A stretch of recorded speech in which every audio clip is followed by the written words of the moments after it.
என் சமையலறையில் நீ உப்பா சர்க்கரையா? என் சமையலறையில் நீ உப்பா சர்க்கரையா?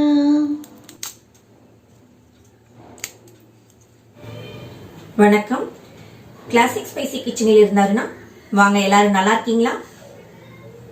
இன்னைக்கு நம்ம வீடியோல நம்ம சூப்பரான ரொம்ப சாஃப்டான மொறு மொறுன்னு இருக்கிற தட்டு வடை, எங்க ஊர் பக்கம் இது நிப்பட்டுன்னு சொல்லுவாங்கங்க. இந்த நிப்பட்டை எப்படி செய்யறதுன்னு பார்த்துடலாம். தட்டை செய்யறதுக்கு தேவையான பொருளெல்லாம் எடுத்து வச்சிருக்கிறேன். இதுல பொட்டுக்கடலை 1.25 கப் எடுத்துருக்கிறேன். இதுல 1 கப் மட்டும் நல்லா நம்ம பொடி பண்ணி எடுத்துக்கலாம். 2 கப் அரிசி மாவு, இது ஒரு கொலாண்டரில் நல்லா சளிச்சு எடுத்துக்கலாங்க.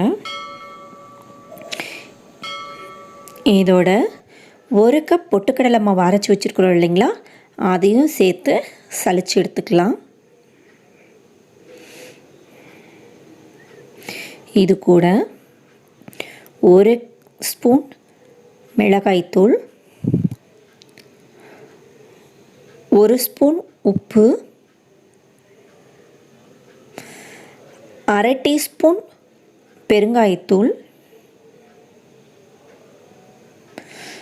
3 டேபிள் ஸ்பூன் எள்ளுங்க. இது வறுக்கலாம் இல்லை, பச்சை எள்ளு தான் போட்டிருக்குறோம். 3 டேபிள் ஸ்பூன் எடுத்துருக்கிறேன். நல்ல வறுத்த வேர்க்கடலையை 1க்கு 2 உடச்சி வச்சுருக்குறோம்.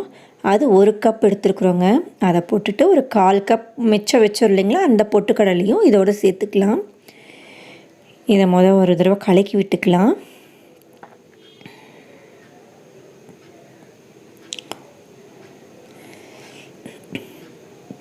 இது கூட ரூம் டெம்பரேச்சரில் இருக்கிற மாதிரி நல்ல ஓரளவுக்கு மெல்ட் ஆன மாதிரி இருக்கிற பட்டர் வெண்ணெயை இது கூட சேர்த்துக்கலாங்க.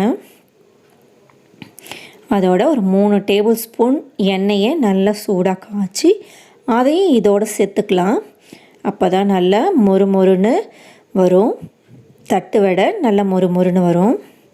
இதை நல்லா கலந்து விட்டுக்கிட்டு தேவையான அளவு தண்ணி சேர்த்து கொஞ்சம் கொஞ்சமாக பிசைஞ்சு வச்சுக்கலாங்க. இது தண்ணி சேர்த்துக்காமல் இப்படியே நம்ம ஃப்ரிட்ஜில் ஏதாவது ஸ்டோர் பண்ணோம்னா கூட ஒரு 3 மாதம் வரைக்கும் ஸ்டோர் பண்ணி வச்சுக்கலாம். எப்போ எவ்வளோ வேணுமோ அவ்வளோ கொஞ்சம் கொஞ்சமாக எடுத்து கூட நாம் தட்டு வடை செஞ்சுக்கலாங்க. இப்போ நான் எல்லா மாவையும் தான் நான் கரைச்சிக்க போகிறேன். கலந்து சின்ன சின்ன உருண்டைகளாக உருட்டிக்க போகிறேன். உருட்டி ஒரு பாலித்தீன் ஷீட்டில் நல்லா முழுசும் எண்ணெயை தடவி அதில் அடுக்கி வச்சுக்கலாம் அந்த உருண்டைகளை. அதே மாதிரி இன்னொரு பாலித்தீன் ஷீட்லேயும் கொஞ்சம் எண்ணெயை தடவி இது மேலே வச்சு அடி ஃப்ளாட்டாக இருக்கிற மாதிரி ஒரு ஏதாவது பாத்திரத்தை எடுத்து இப்படி தட்டி வச்சுக்கிட்டோன்னா நமக்கு ஈஸியாக முடிஞ்சிடுங்க தட்டுற வேலை. இது சைஸ் கொஞ்சம் மொத்தமாக இருந்துச்சுன்னா கையில் லைட்டாக தட்டிக்கோங்க. இது மேலேயே எண்ணெய் சூடானதும் தட்டி வச்சுருக்கிற மாவை ஒவ்வொன்றா சேர்த்துக்கலாம். இது 1 நிமிஷம் போல் விட்டுட்டு திருப்பி விட்டுக்கலாம். உடனே திருப்பினா உடஞ்சிடுங்க. எண்ணெய் சத்து அடங்கினதும் எடுத்து தனியாக வச்சிடலாம். சூப்பராக இருக்கு இல்லைங்க. கிறிஸ்பியாக சவுண்டு கேட்குது இல்லைங்களா? நம்ம வீடியோவுக்கு நீங்கள் இது வரைக்கும் சப்ஸ்கிரைப் பண்ணாமல் இருந்தீங்கன்னா மறக்காமல் சப்ஸ்கிரைப் பண்ணிவிடுங்க. நல்ல சூப்பரான தட்டு வடை ரெடிங்க. இந்த நிப்பட் எப்படி செய்கிறதுன்னு பார்த்துட்டிங்களா? இதே அளவுகளோட நீங்களும் செஞ்சு பாருங்கள். சூப்பரான மொறு மொறுன்னு சாஃப்டாக இருக்கக்கூடிய நிப்பட் கிடைக்கும். இது ஒரு முறை ட்ரை பண்ணி பார்த்துட்டு எனக்கு எப்படி இருக்குதுன்னு கமெண்ட்ஸில் சொல்லுங்கள். இந்த வீடியோ உங்களுக்கு பிடிச்சிருந்துச்சுன்னா லைக் பண்ணுங்கள், உங்கள் ஃப்ரெண்ட்ஸ் அண்ட் ஃபேமிலிக்கு ஷேர் பண்ணுங்கள்.